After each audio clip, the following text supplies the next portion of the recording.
She was a promising doctor who walked away from medicine to chase a whisper inside her, a quiet spark that grew into a mission to connect lonely seniors to the digital world.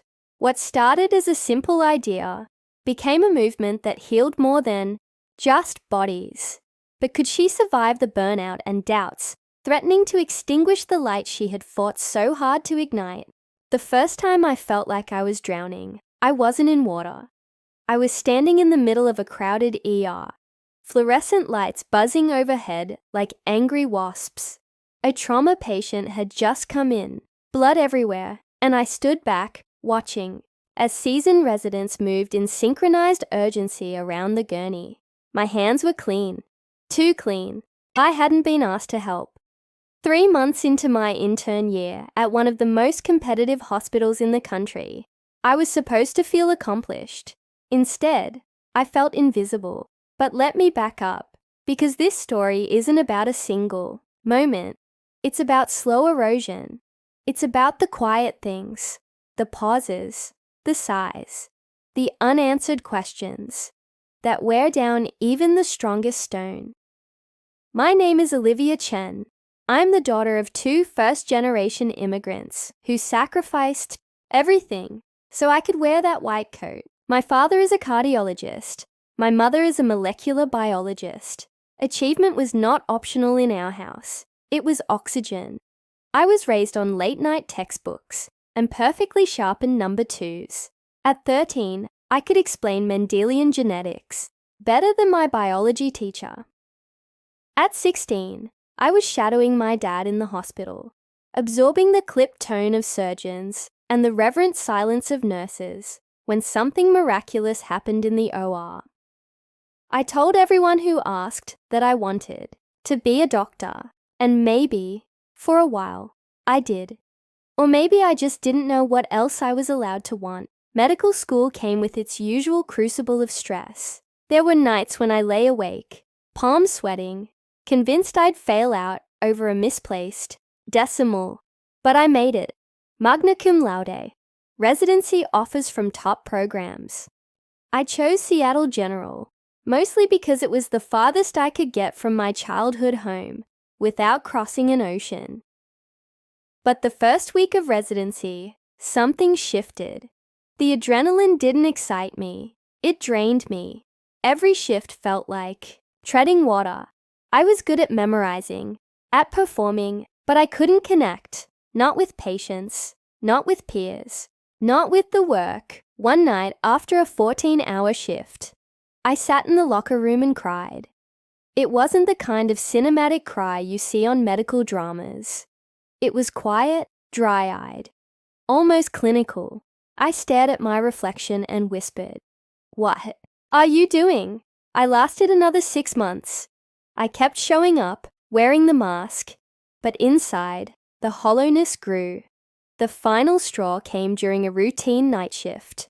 We had an elderly patient come in, 91, mildly disoriented, brought in by a neighbor who found him wandering near a gas station.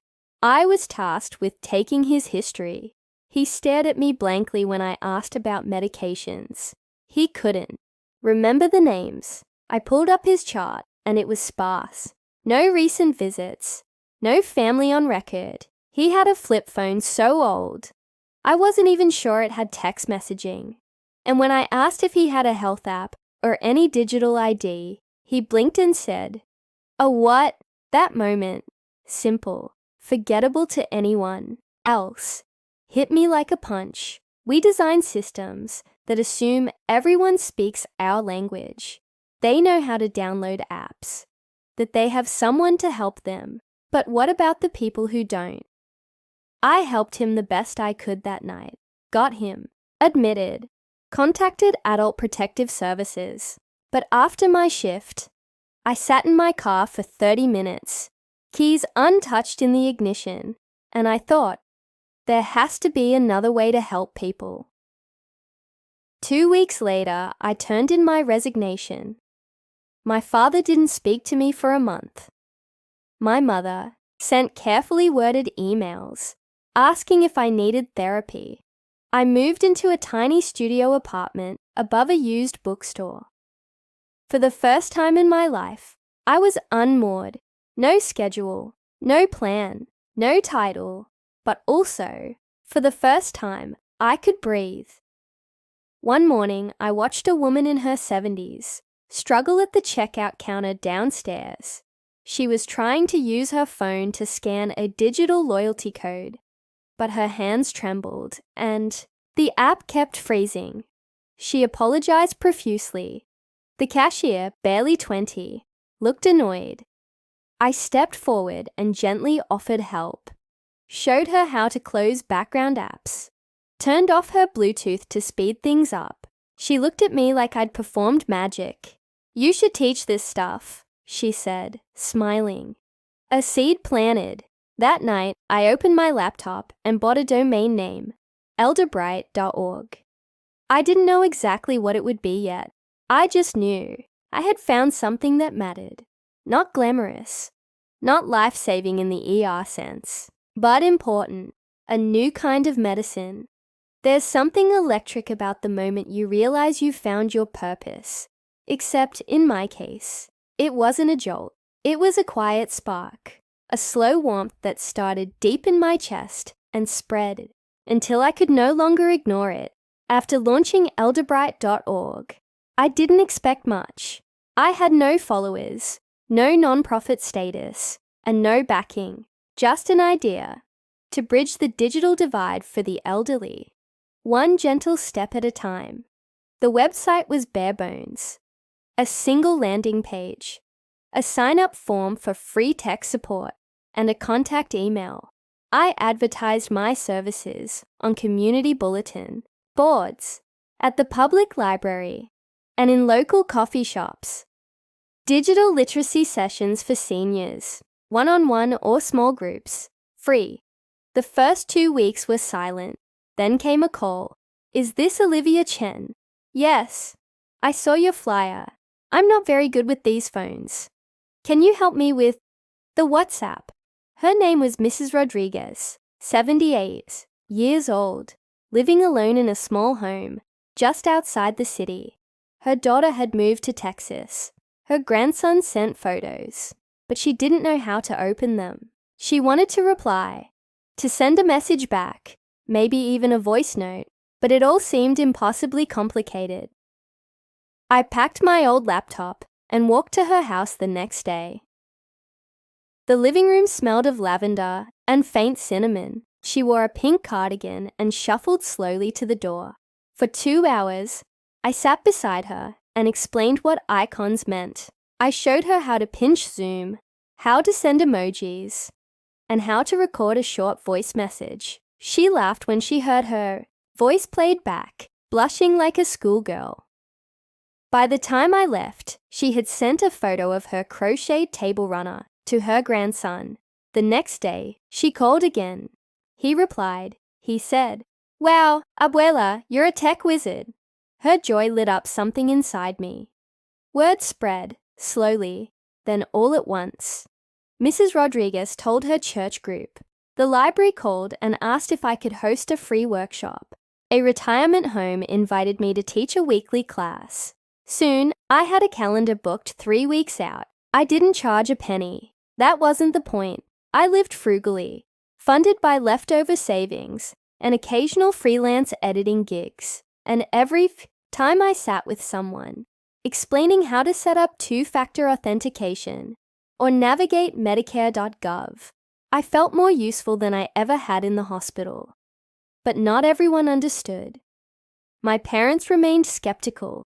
"You gave up medicine for tech. Tutoring?" My father asked over the phone. His tone was clipped, professional, the same voice he used to dictate patient charts. "I didn't give up medicine," I replied. "I'm just practicing care differently." He sighed. My mother, ever the diplomat, tried softer tactics. "We're just worried, Olivia. You're so smart. You could be doing so much more." But to me, this was more. One afternoon, during a workshop at the library, I met Theo James. He was a retired city planner, tall and soft-spoken, with wire-framed glasses, and a calm presence. He lingered after the session. "I watched you teach," he said. "You've got a gift. Patience like that is rare." I thanked him, unsure what else to say. I run a community development initiative downtown. We just secured a grant to boost senior inclusion programs. Have you ever thought of scaling what you're doing? My heart fluttered. Scale? Me? Over? Coffee. Theo laid out his vision. A mobile unit, a digital literacy van equipped with tablets and training stations. We could drive to underserved neighborhoods, partner with local churches, create a curriculum, train volunteers. My quiet spark flickered into a flame. The next 3 months were a whirlwind. We applied for local grants, crowdfunded a modest goal, bought a used delivery van and retrofitted it with fold-out desks, charging stations, and a coffee machine. I called it the DigiVan. Our first event was in Rainier Beach. We parked near a community center, put up signs, and waited. Within 20 minutes, we had a line of seniors wrapped around the block. They came with flip phones, cracked tablets, and scribbled passwords on yellowing notepads. They came with stories of isolation, of trying to stay in touch with grandkids, of being told they were too old to learn. We proved them wrong. Each session ended in hugs, in tears, in laughter, when someone finally figured out how to like a photo on Facebook or watch a YouTube cooking video.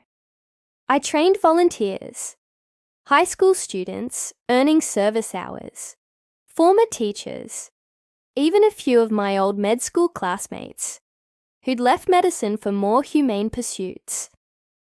Theo became my advisor and friend. Where I was empathetic, he was strategic. Where I was overwhelmed, he was methodical.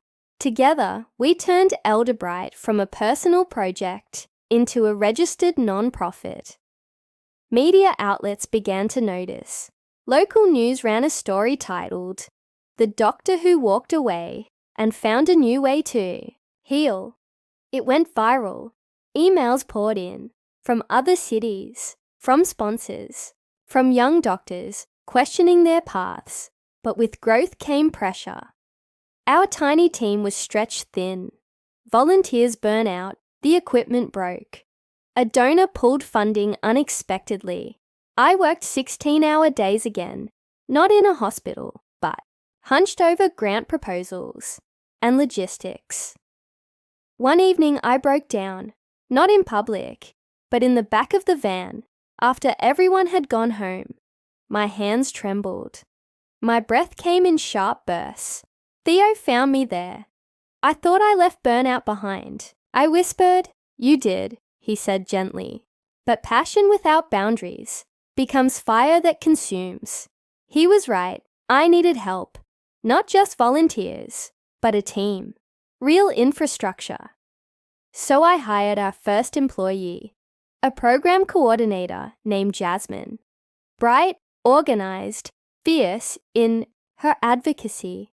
Then came a grant writer, a tech support specialist. Slowly, we built something sustainable. I was learning to lead, to delegate, to breathe again. The spark had become a beacon. And still, now and then, I went back to Mrs. Rodriguez's house. We'd sit, sip cinnamon tea, and scroll through her WhatsApp. She always grinned and said, "Look what you started." But I knew better. It started with a whisper inside me, a quiet knowing that healing doesn't always happen in hospitals. Sometimes it starts with listening and showing someone how to press send. Success, I learned, isn't always triumphant. Sometimes it's exhausting. Sometimes it comes dressed in chaos, in tight deadlines and frayed nerves, and the constant fear of letting people down. By the end of our second year, Elderbright had served over 3,000 seniors across 5 neighborhoods. The DigiVan had become a familiar sight, cheerful, dependable, painted in bright teal. with a wraparound mural showing elders and youth holding hands, looking at a tablet. We were scaling beyond what I ever imagined. But with every expansion came fault lines.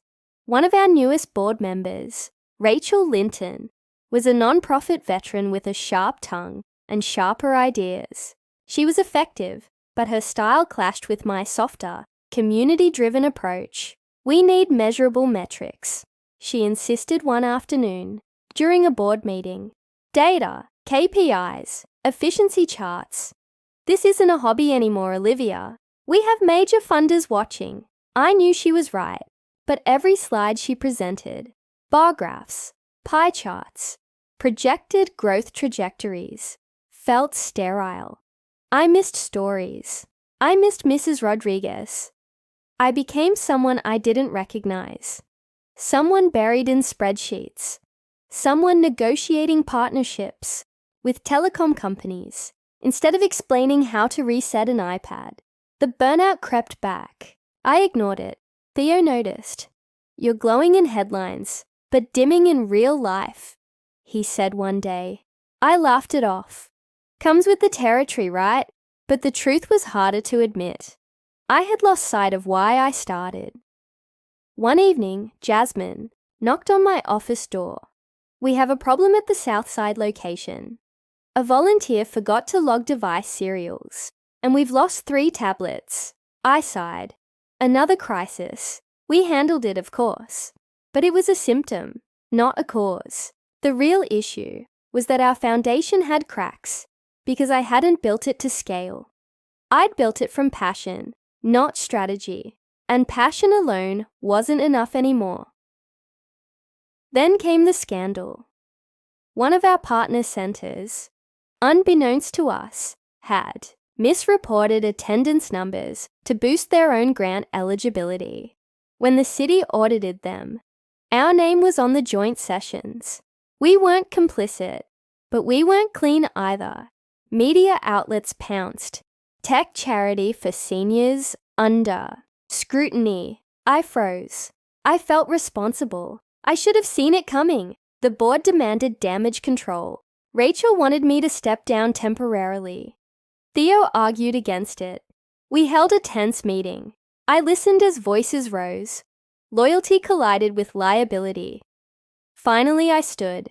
I won't step down, I said, my voice shaking, but I will take responsibility, publicly.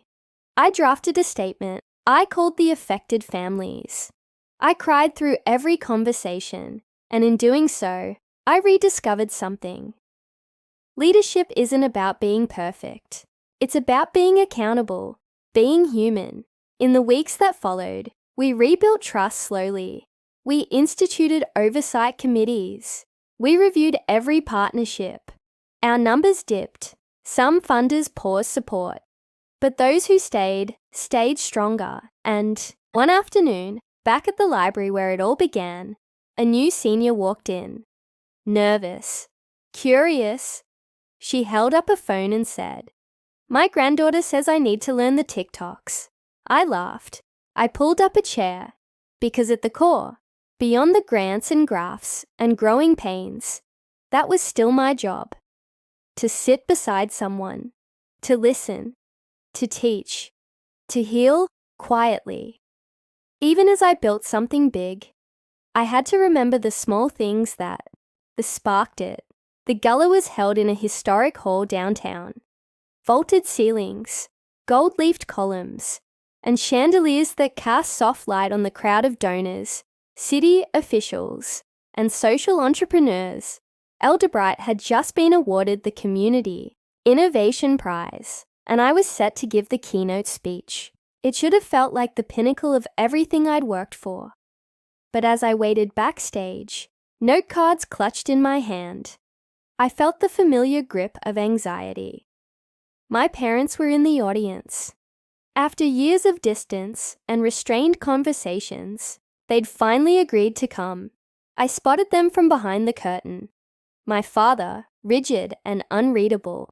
My mother, clutching her purse like a shield.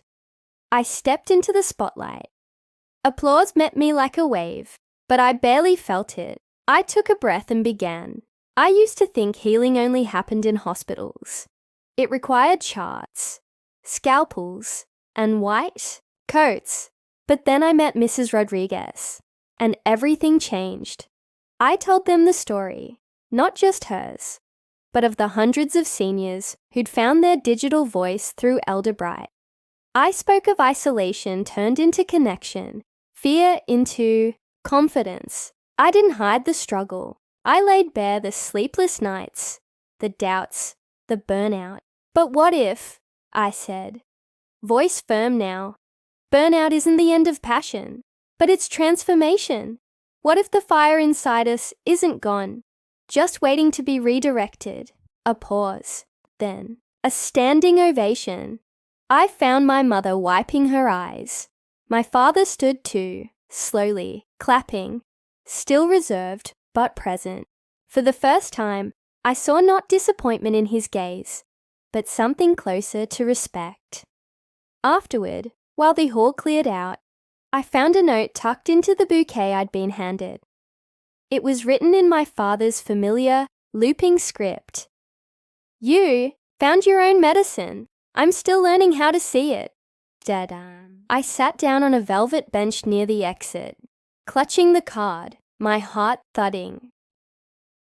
I didn't need his approval anymore, but it still meant something. 12 months later, Elderbright now operates in 6 cities.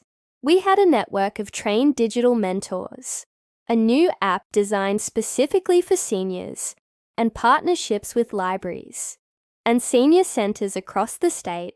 We offered online workshops, hybrid learning options, and had just translated our curriculum into 4 languages. Theo had transitioned into board chair.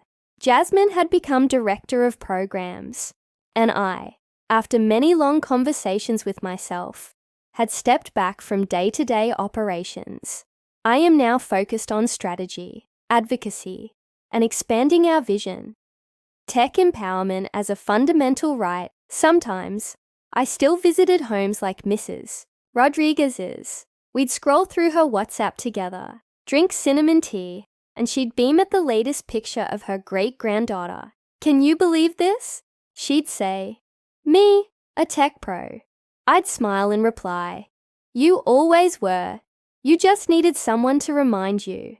And every so often, I'd ride in the digivan again, listening to the murmur of learning in the back seats, feeling the warmth rise in my chest. That old spark. It never left. It simply found a new way to burn. The digivan hummed softly as it rolled through the city streets, its warm glow reflecting the promise of connection it carried within. Over the years, Elderbright had grown beyond what I could have imagined. Not just a non-profit, but a movement.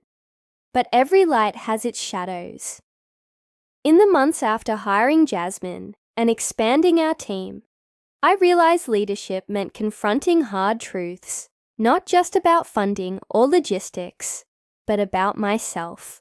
The burn I'd fought so hard to escape had never fully left me. It lingered like a shadow at the edge of every success, whispering doubts and fears. One late night, after a long day meeting with potential donors, I sat alone in the empty office. I pulled out my phone and stared at Mrs. Rodriguez's last message. Thank you for giving me a new world. Tears welled up. That simple gratitude reminded me why I started. But it also reminded me of something else, that healing was ongoing. For the people I served, and for myself, I began to carve out space for self-care, just as I did for my volunteers and seniors. Meditation, exercise, even therapy. Slowly, I learned that strength wasn't about pushing harder. It was about knowing when to pause, to ask for help, and to trust others. Theo and Jasmine became more than colleagues. They became family. We celebrated wins, mourned losses, and held each other accountable. At a gala celebrating Elderbright's 5th anniversary, I stood on stage to accept an award for community impact. The room was filled with faces, Seniors who had found voices, volunteers who had found purpose, donors who believed in change. I spoke from the heart. This journey started as a whisper inside me, a quiet spark. It grew because of every person here who chose to listen, to care, and to act. Healing isn't just medicine or technology. It's connection. It's empathy. It's showing up, even when it's hard. After the applause, as I stepped down, Mrs. Rodriguez approached me, her eyes shining. "You did more than teach me to use a phone," she said softly. "You taught me I'm still seen, still valued." Her words settled deep inside me. Years later, Elder Bright continues to grow, touching thousands of lives across the country. The Digivan fleet has expanded, and online resources connect seniors. In rural areas, I never returned to hospital medicine. Instead, I found a new kind of healing, one that mends the invisible wounds of loneliness and fear with patience, kindness, and knowledge. And every time I see a new smile light up from someone learning something new, I'm reminded the light we share, no matter how small, can last forever